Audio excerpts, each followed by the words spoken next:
నిరీక్షణ prayer house మరియు centre సంఘముల తరపున సర్వ సృష్టికర్త అయిన యేసుక్రీస్తు నామములో మీ అందరికీ నా వందనములు.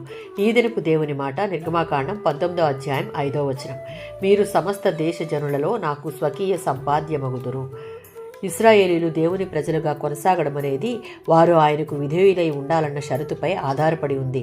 భవిష్యత్తులో వారి ఎడల తన సంకల్పం యొక్క నెరవేర్పుకు ఈ విధేయత అవసరమని దేవుడు ఆశించాడు. ఈ విధేయత ప్రత్యేకంగా ఐగుప్తు నుండి వారిని విమోచించిన ఆయన ప్రేమకు, వారి ఎడల ఆయన శ్రద్ధకు కృతజ్ఞతగా వారి హృదయాల నుండి రావాలని దేవుడు ఆశించాడు.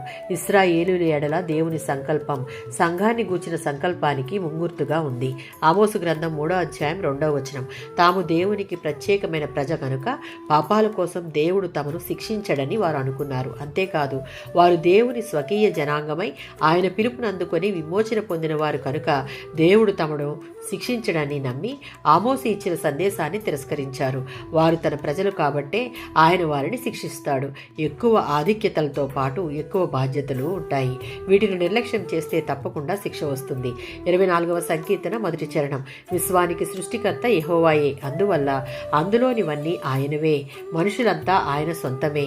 దేవుడు సృష్టించిన సృష్టిని చూస్తే చాలు మనం అందరం ఆయన స్వాధీనంలో ఉన్నామని గుర్తించుకోవచ్చు. తీతుకు రాసిన పత్రిక 2వ అధ్యాయం 14వ వచనం. క్రీస్తు శిలువ మీద తన రక్తాన్ని చిందించుటకు గల కారణాలు సమస్త దుర్నీతి నుండి విమోచించడం, మనలను పవిత్రమైన ప్రజలుగా తీర్చిదిద్ది పాపము నుండి లోకము నుండి వేరు చేయబడిన దేవుని ప్రత్యేకమైన సొత్తుగా చేయడం.